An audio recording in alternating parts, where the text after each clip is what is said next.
what's up guys, it's Jake the Metalhead. Today in my next Versus video, we're finally going to be talking about a band that I've wanted to talk about for a while but just never really got the chance to. Today, we're finally talking about Bad Wolves. I love Bad Wolves, and I've actually been following these guys before they released their famous cover of Zombie by the Cranberries. What? I'm not kidding. I've been following these guys since Learn to Live came out, and yes, that song came out before their Zombie cover. Anyway, the story for me with these guys is I saw their lead singer Tommy Vext filling in for Ivan Moody of Five Finger Death Punch back in 2017 while Ivan was in rehab. I thought he had a great voice, so I looked him up and I saw Bad Wolves had a song out, so I listened to it, and I'd say holy fucking shit was an appropriate reaction. As of right now, they have 2 albums out, and I figured let's just kill 2 birds with 1 stone and talk about both of them. And I feel the Versus series gives me a great opportunity to do that. I could have just done a double review of these 2 albums, but where's the fun in that? We are going gladiator in this bitch! Are you not entertained? So, without further ado, let's get to talking about these 2 albums, starting with... This is a great example of making a debut album that is absolutely worth listening to. About 50 times. In one day.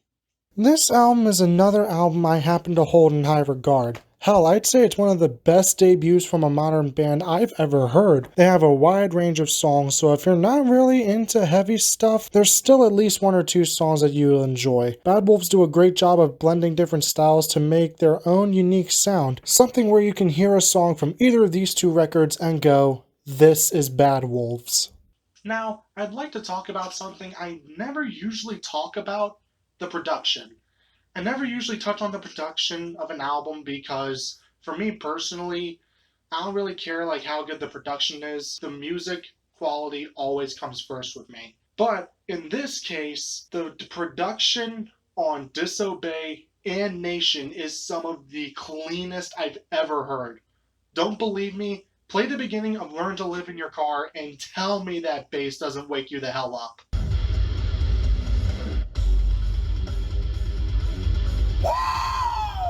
The production on this album is so clean. You can hear every drum hit, every note on the guitar, and the bass booms like hell. The songs themselves, not all of them may be perfection, and I definitely listen to some songs more than others, but the songs that hit, whether they're soft or heavy, hit hard. The songs that miss the mark don't really miss too badly. None of them are outright bad, but there are a couple of weak points on the album, like the songs Truth or Dare and The Conversation in particular are a little meh, but the rest of the album is very good. The lyrics, no matter the topic, whether it's the low-key coming out of the friend zone song Hear Me Now, the anti-war message of their cover of Zombie, or the starting a conversation on police brutality on the song Officer Down, Tommy Vext does a great job of crafting lyrics with serious depth to them. The instrumentals overall also do a great job of keeping things interesting, playing around with different time signatures and creating really groovy melodies. Vocally, Tommy Vext is absolutely amazing. He's got the voice of an angel and the scream of a demon. This man has a very diverse range to him, and the fact that he screams and sings impresses me even more. Overall, I love this album. This is a great example of making an impact musically with a debut album. This album, I do admit, has weak points, but I wouldn't outright skip any of the songs.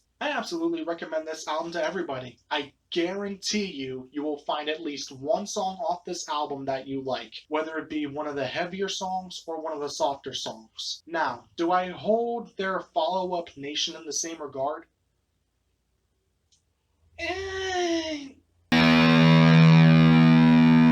Listen, this is not the point where I'm going to rip this album to shreds. This has not become the Hunter levels of bad. Ew, especially not as bad as that pile of shit. Anyway, this album isn't even bad. It's not good. It's actually great. I really like a lot of what they're doing here. The heavier songs and the softer songs, I gotta admit, all blend into each other a lot better here, and a lot more seamlessly as well. The instrumentation overall is still really good, and there are a lot of really good songs that I like. However, the instrumentation isn't as good as Disobey, aside from I'll Be There, the opening track on this album. I still find the instrumentation to be really good, however. The band is still really great at crafting a good song, and they still have that unique sound to them. Now for the vocals. Tommy, I gotta admit, has a better vocal performance on this album, I feel, particularly because the lyrics are a little more heartfelt overall in the slower songs, and Tommy does a really great job putting more emotion in his voice here. And to add on to the greatness, Tommy actually raps a little bit on this album, and he's actually really good at it.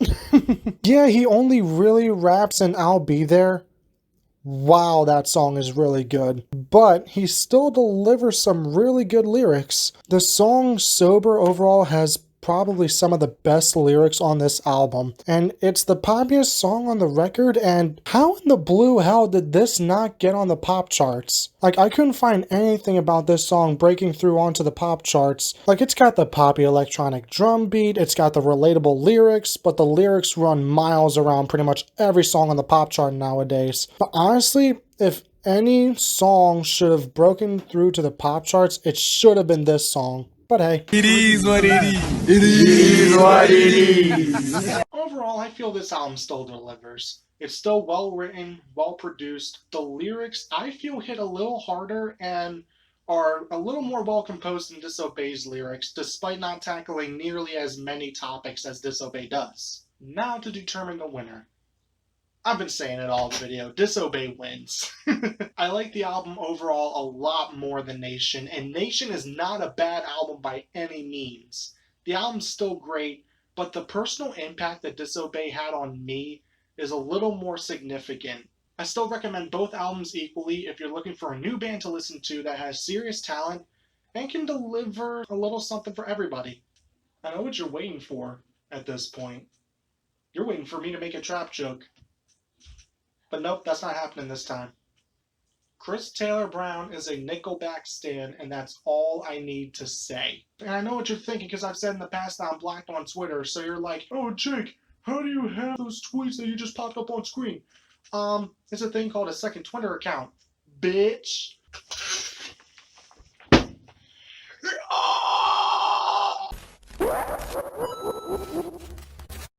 That's going to be it from me, guys. Huge shout out to Cy Spartan, as always, for editing. His channel will be in the link in the description, as well as links to my Twitter, Instagram, and Discord server.